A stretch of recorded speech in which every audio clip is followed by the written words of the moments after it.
Good day, ladies and gentlemen. This is Darian Jones of Honor Kings and Sons TV podcast. Welcome to my podcast. I want to thank those people who've been rocking with me from day one. I really appreciate your love and support. Continue to rock with me. I'm always bringing new stuff for you guys. For my newcomers, you can find me on all social media platforms. That includes Facebook, TikTok, Threads, LinkedIn, and YouTube, along with Instagram as well. I actually have two YouTube channels. You can follow me. First YouTube channel is at DJonesHKS. That's kind of my channel where I like to put the entertainment side of me. I'm doing skits. I do video reactions. I'm always putting funny stuff up, to give people a laugh throughout the day.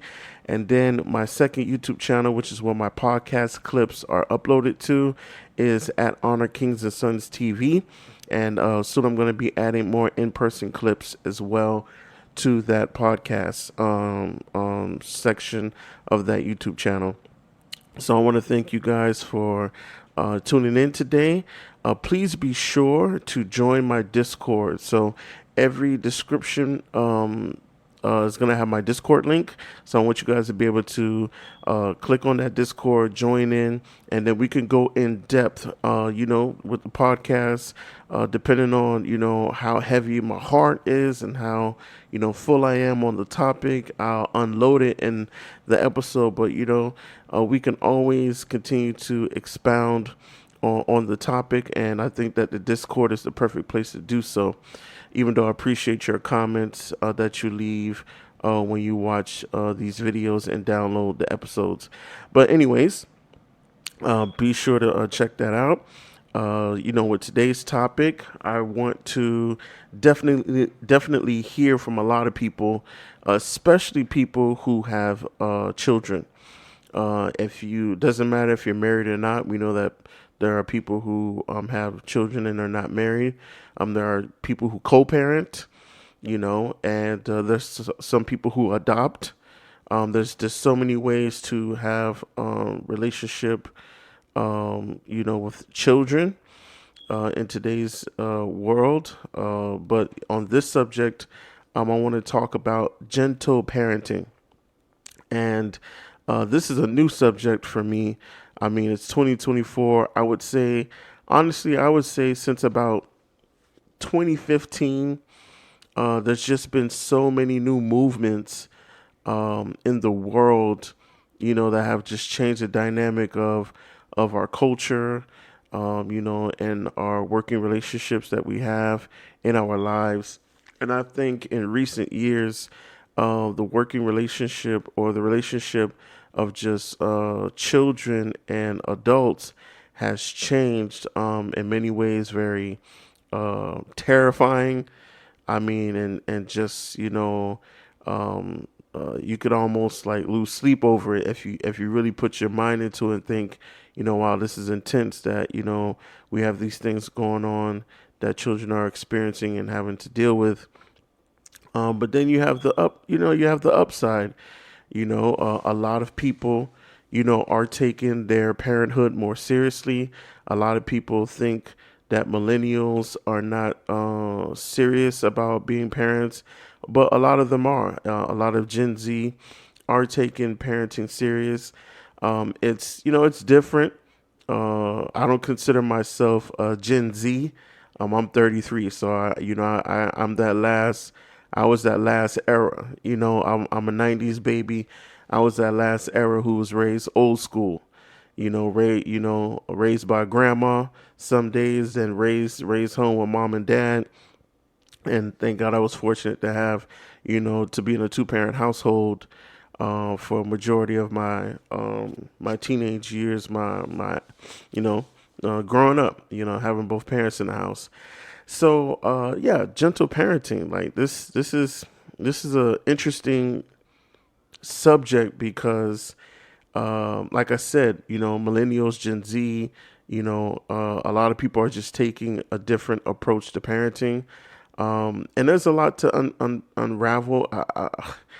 There's so many places I could start from. But a lot of people, when it comes to parenting, they feel like, it does not have to be, what previous generations, did. And we can both agree, if I was talking to a millennial or a Gen Z right now, we could both agree that there were a lot of methods. And when I say methods, like, these are recorded, like, methods. They were shared amongst, like, just communities, and it was the thing to do. Like, a prime example, growing up, beating your child, spanking your child, it was something that was taught in churches. At one point, it was a part of punishment that you could receive at school, known as capital punishment. And there are certain degrees that you find out that existed. In some cases, like, there were schools that you had to paddle. Some cases you had the belt. Other cases you had the ruler.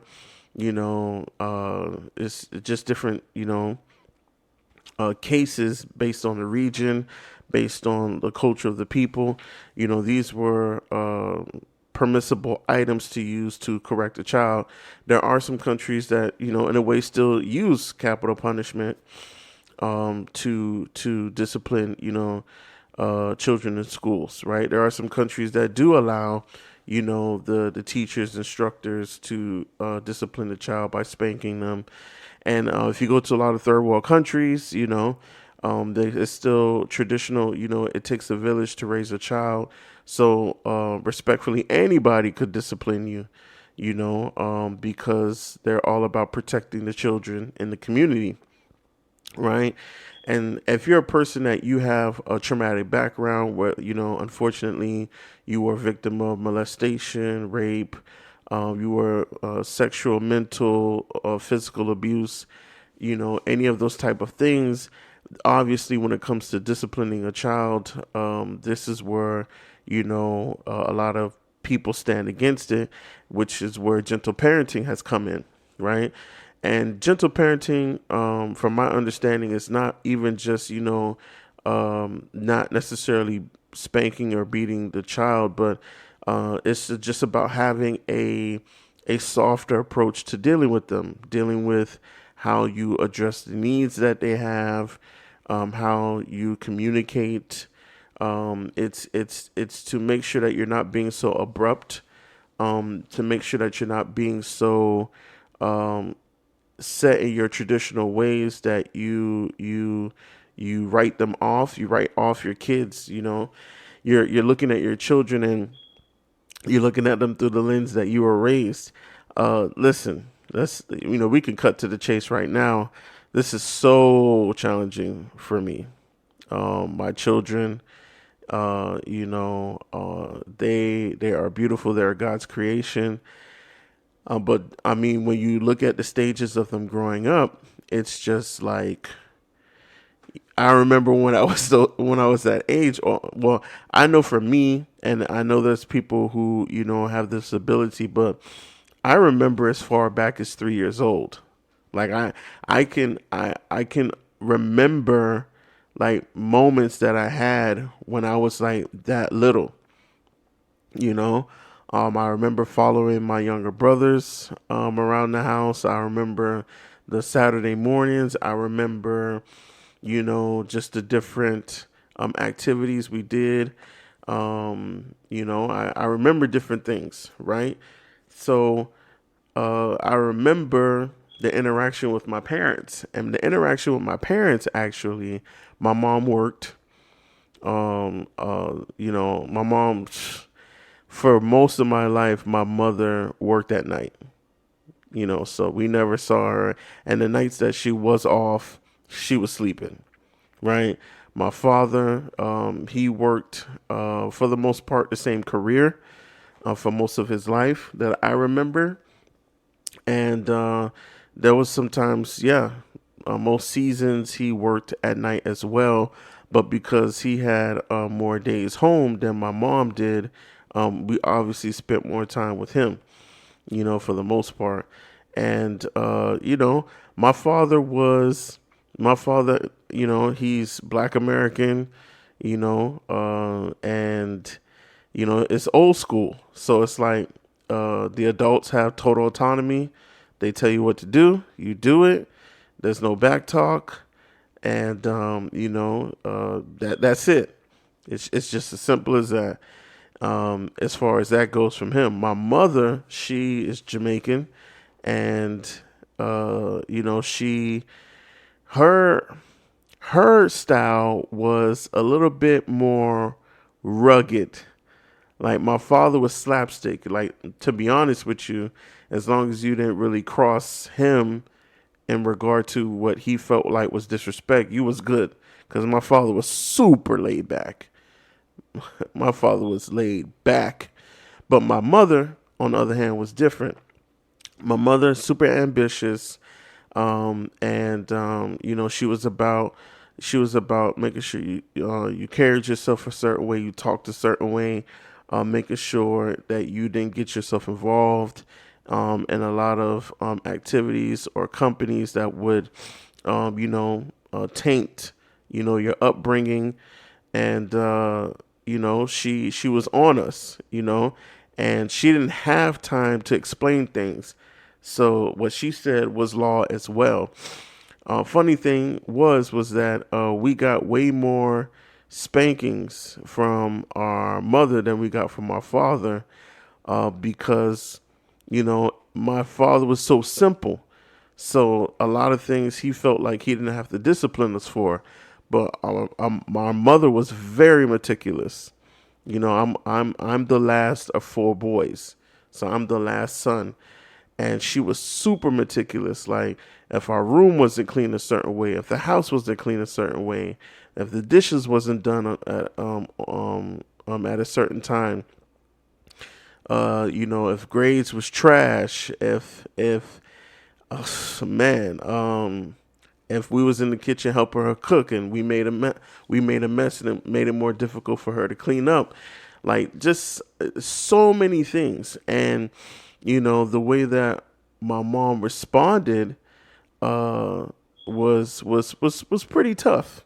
Was pretty tough, because it's like, it's from her upbringing. It's like, subconsciously you should know how to do everything after the first time. I explained it right the first time, so there should be no reason why you're struggling to understand. But then as years went by with my mother, and I saw how my grandmother was, because when you're a kid, you see your grandparents from time to time. My grandmother, we saw her on the weekends, and there was a time when we all went to church together until she went to her own church. And my grandmother would tell us stories about how she raised my mother and her siblings, and my mom would then tell those same stories, but from her eyewitness account.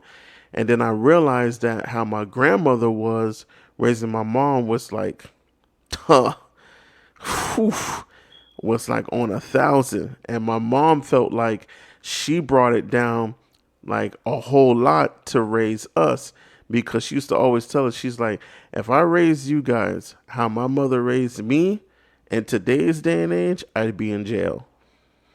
And I mean, my generation, all of us could say that, because our parents, there was so many different factors that a lot of people don't, and when I say don't take into consideration, meaning that um um as far as looking at the magnitude and then taking the magnitude of each factor and meshing it together into one life experience that the average kid has, especially if you're inner city. I'm gonna tell you right now, if you're an inner city kid, you grew up in the inner city, and if you're an inner city kid that either had a culture clash, which means your parents come from two different cultures, or um or a interracial or a biracial situation, right? Because you can have a person that's Haitian and Jamaican.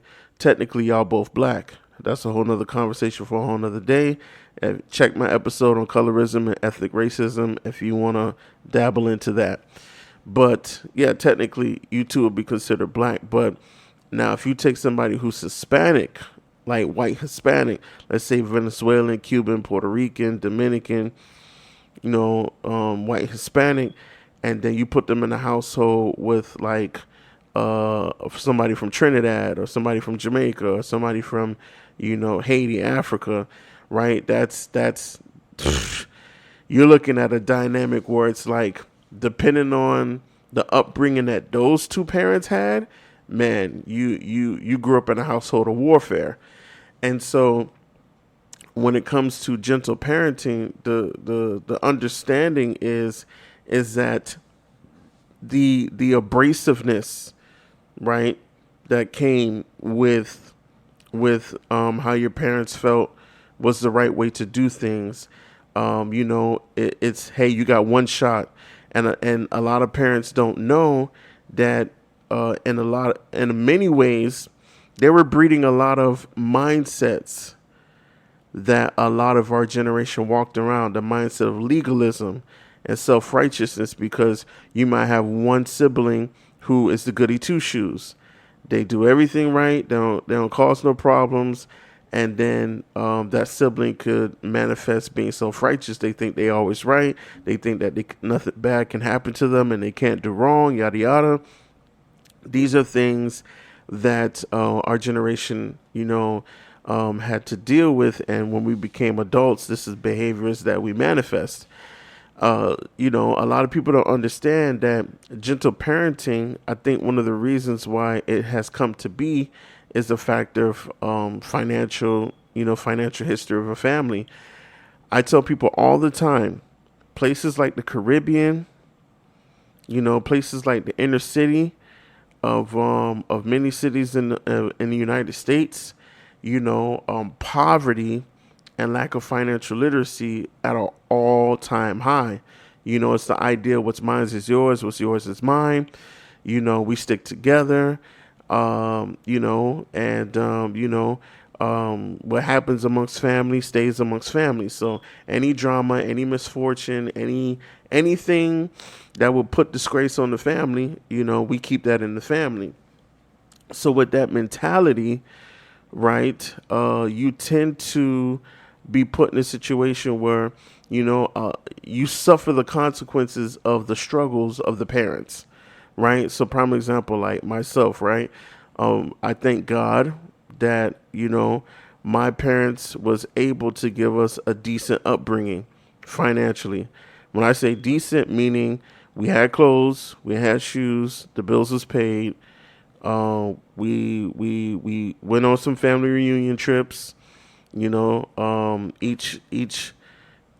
sibling for the most part got something for graduation, some type of present for graduation, and each sibling was given some type of support and financial backing when it came to going to college and things like that, right? So like it was never a situation where like we was in the dark for months, or we had to hit the streets and hustle. No, my family did not have to go through that.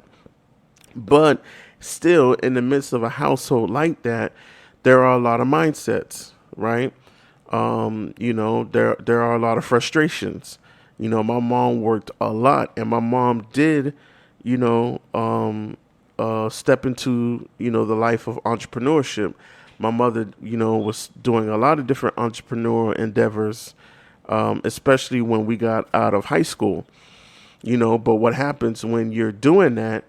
It's a lot mentally, right? So imagine we kids, and you're trying to do something entrepreneurial, and you have small children, right? It's nerve wracking.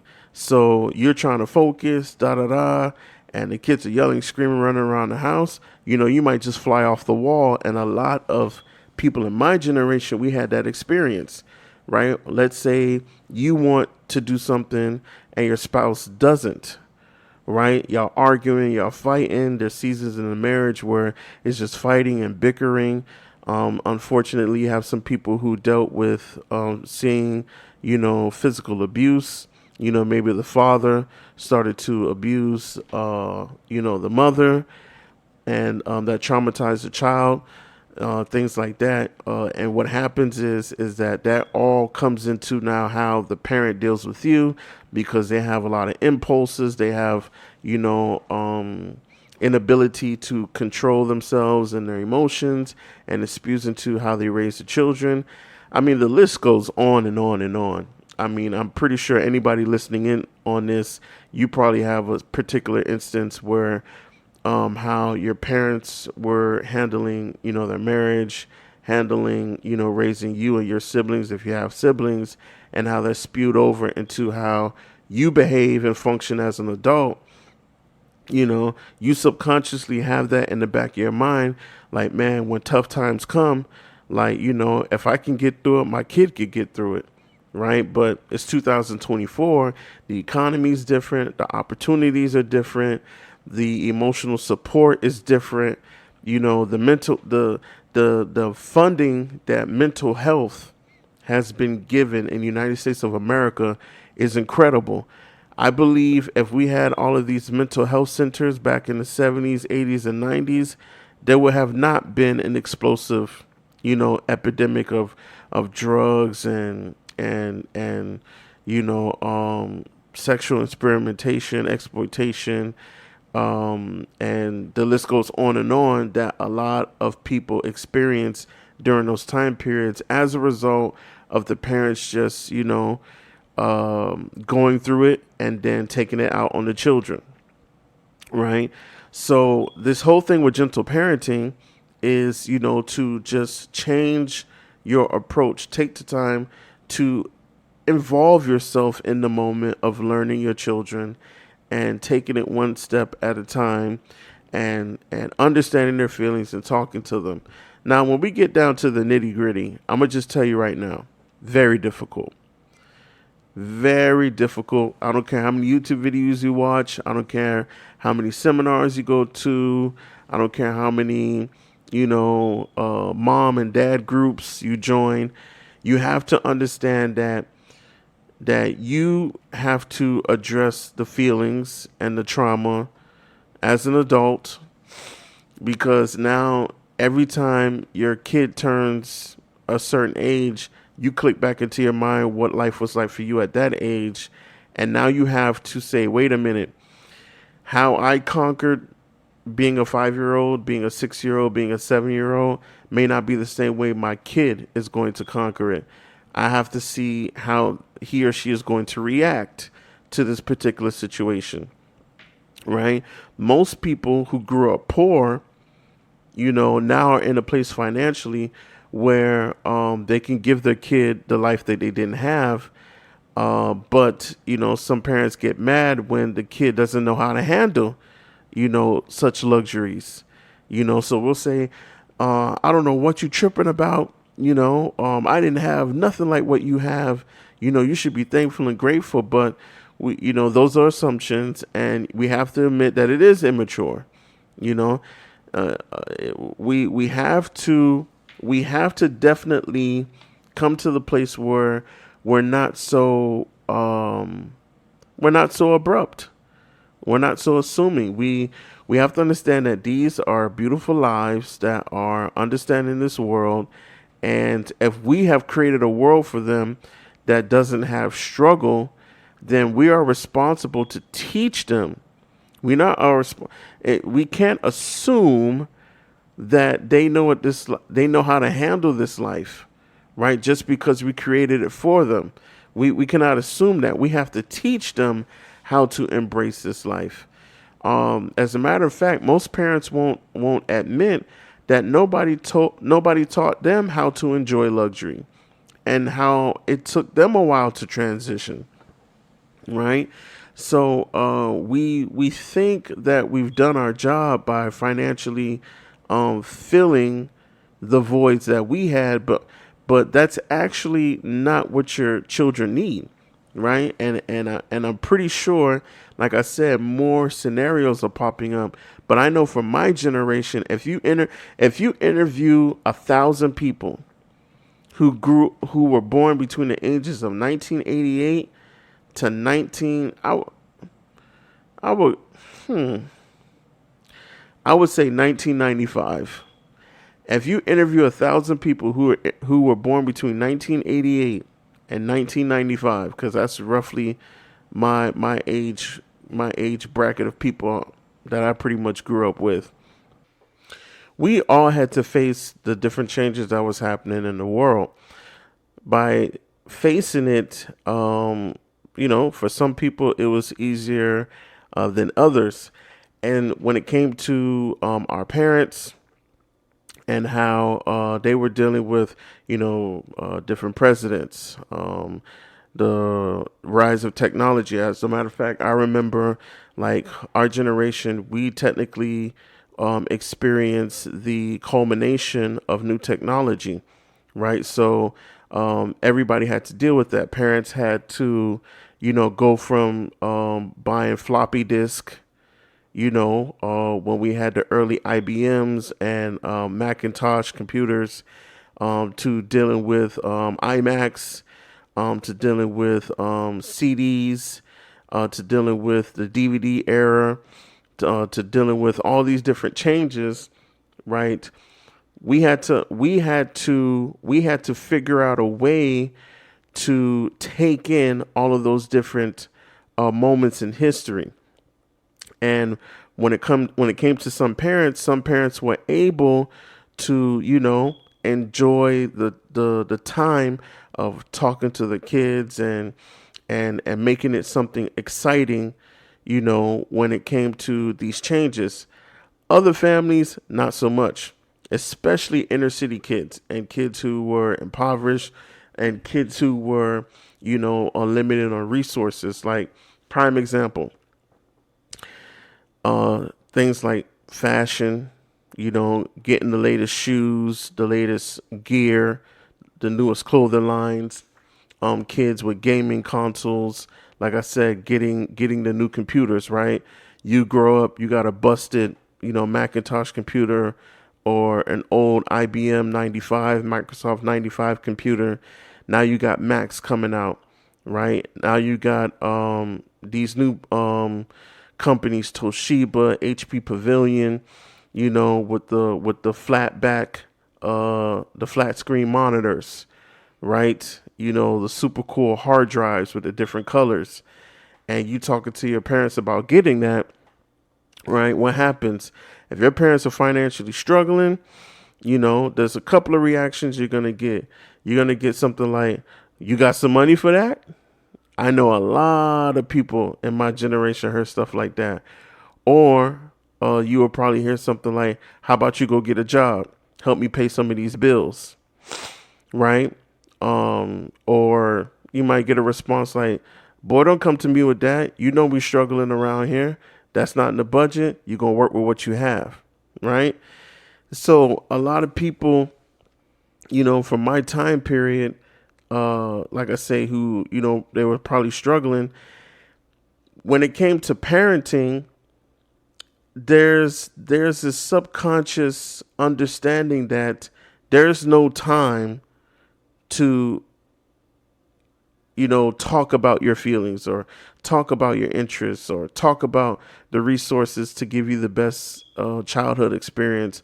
Or there's no time for us to sit and deal with, a situation that happened, right? Or kind of like how it would be in a session of therapy or counseling.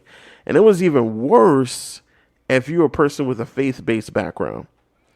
Now, when I say worse, I'm not saying every case. I'm not saying that every single case it was bad.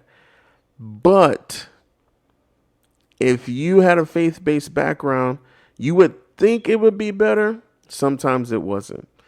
And a lot of communities back in the 70s, 80s, and 90s, and I'll stick to my era. I'll stick to the 90s. A lot of kids who went to church, a lot of kids who are part of, faith-based fellowship, communities. It was always easier for a parent to say, "Hey, listen, give it to God, go pray, go to church, listen to the preacher, give your life to the Lord, da da da da." And I'll be 100% honest with you. I grew up in a Pentecostal church. largely Caribbean population. And let me tell you something. It was super easy for them to, say, hey, Jesus is the answer for everything. And if they did do counseling, them sessions didn't last but probably a week or two, because the mindset was Jesus will take care of everything. And if you were looking for something other than that, then you had some issues. You got some demons, you got some spirits on you that is preventing you from getting the help that you need. And this is real stuff. I'm pretty sure a lot of people could comment on that, because during that time that was a big thing. Spirituality was used heavily in impoverished Black and brown communities, communities that lack resources. Spirituality was used as a means to substitute the fact that people just didn't have access to resources, or people were just not financially literate, or people were just not emotionally or socially capable to, lead and raise their families. So when we look at gentle parenting, that's even a part of it, is to not just read a Bible verse to a kid, or make a kid read a series of prayers, or take them to every faith is different, but take them to the priest and have the priest deal with them. It's more of putting them in a situation where they can grow at their own pace, right? And I'll be honest with you, man, it's tough. It is tough. It is very easy to act off an impulse and have the situation done with. And I'll tell you this, gentle parenting, like I said, it looks different. If anybody can show me anything different, I'm open to listening, and I'm open to even trying it out. But I'm gonna be honest with you, I personally feel gentle parenting looks different depending on where you are financially. I'm Gentle parenting looks different, because if you have a family where they have access, they have the means, they have the time, based on the fact that the family's so supported financially that they could waive a week from school, they could waive 2-3 months from society and work and jobs and busy schedules to put their family in order, other than summer, right? Because remember, the po folk, summertime is the most time you're gonna get out of the year. You get 2 whole months, where parents ain't got to take their kids to school and yada yada yada, right? So, and the holidays, I'll throw in the holidays on that one. So unless you have the means where you can say, what, let's go get our family, some time away. Let's deal with some things, right? Man, you on company time. You gotta talk to your kid about their habits, or the fact that they might be walking into an addiction of whatever sort.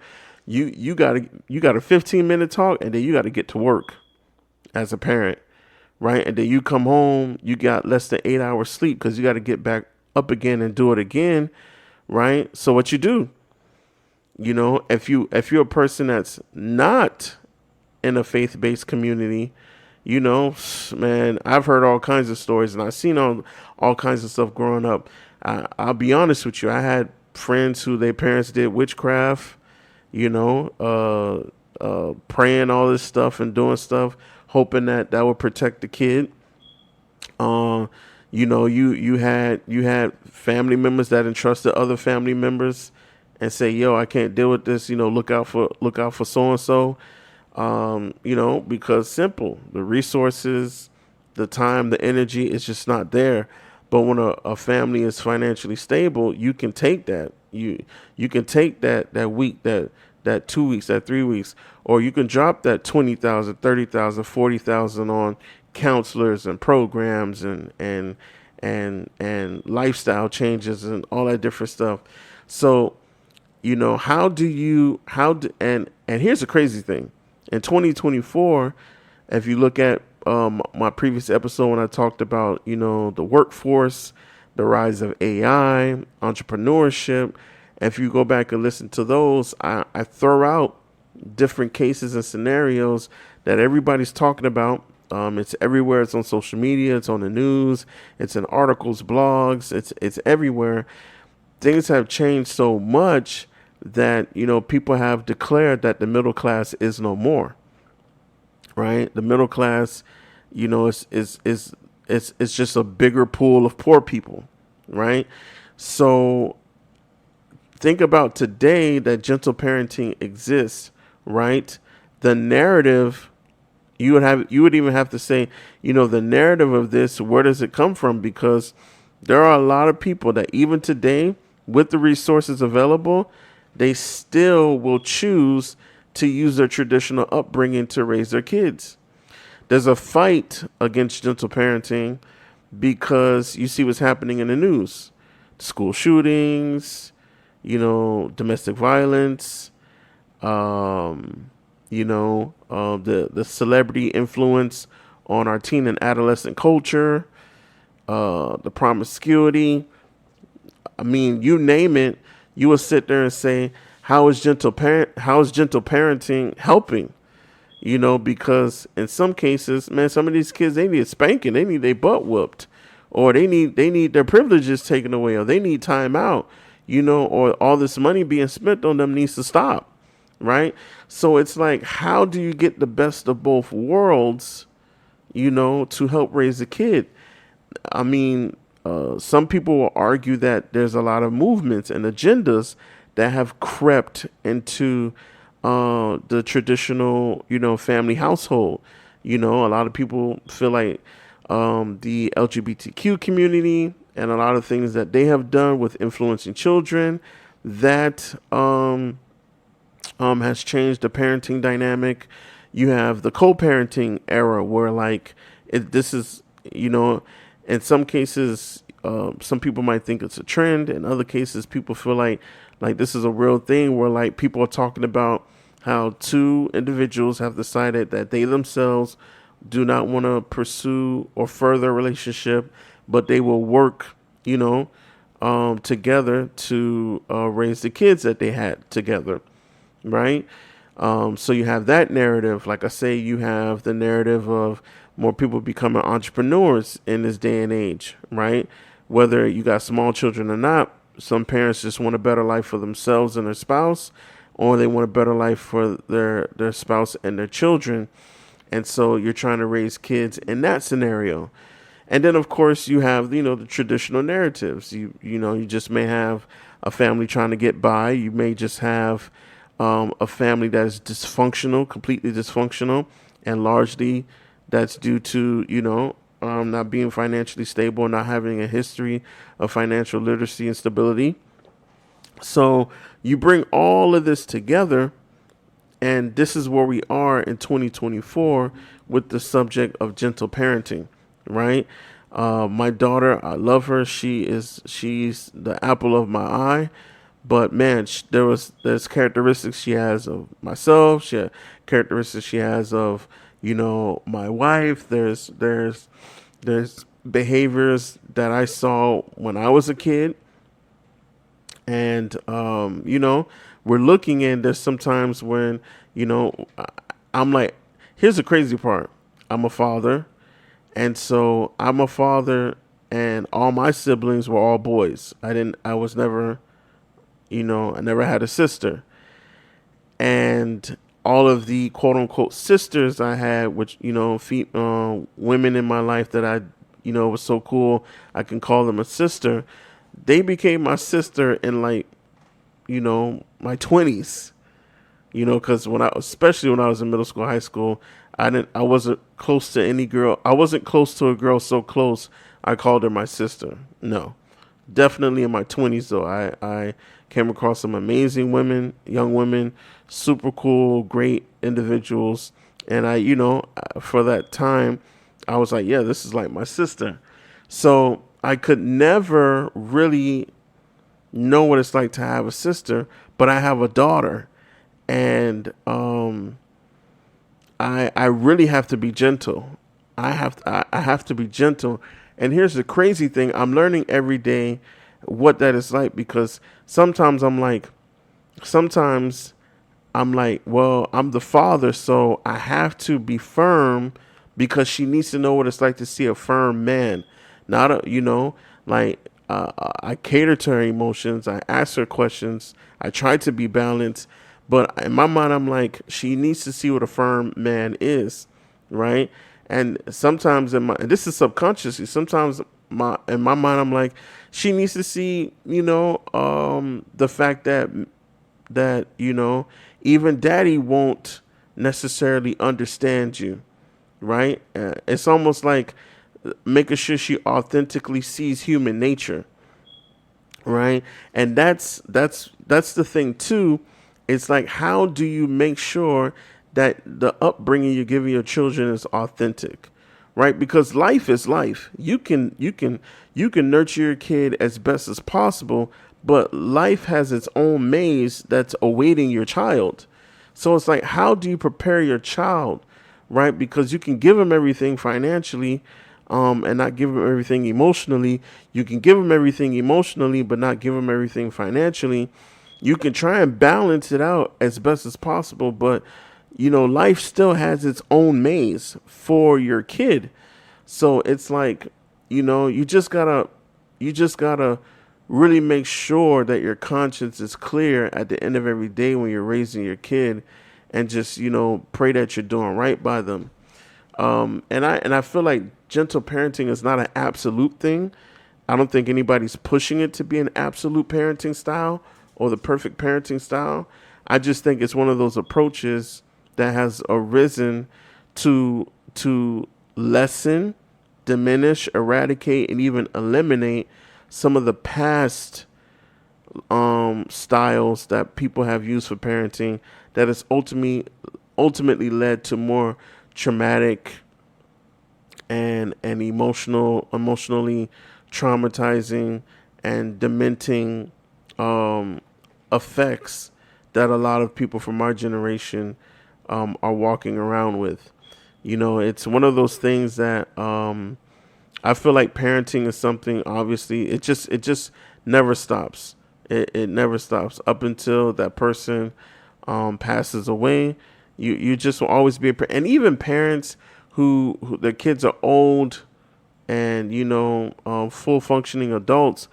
I think any adult, it's innate in them to be a figure, a mother or father figure to anyone that's younger than them. So I feel like parenting never stops. I feel like it's a rite of passage that we all are going to experience in some way, shape, or form. And I truly believe that we could really learn an experience of spending time with our kids, and see the bright side of just taking a different approach. But I want to be able to hear from you guys. This is one of those conversations, like I said, will be perfect for the Discord, for people to share their experiences, for people to share their narrative. You might be a person that you just feel like, hey, I'm Randy Savage around here, and it's my way or the highway. There might be a person that says, hey, I have a great testimony about gentle parenting. There might be a person that says, I don't know how to go about this. I'm a new parent.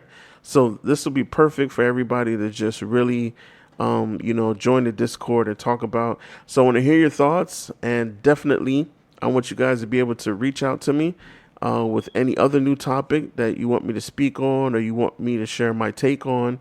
But this today is what I've covered, and I'll be so excited to have a part 2, a part 3. I want you guys to be able to let me know what you think. So thank you guys for tuning in today. Be sure to download the podcast, tell somebody about it, share the episode. And if you haven't subscribed, please make sure you go to YouTube, type in Honor Kings and Sons TV, and subscribe to the podcast so you can get notifications of new episodes coming.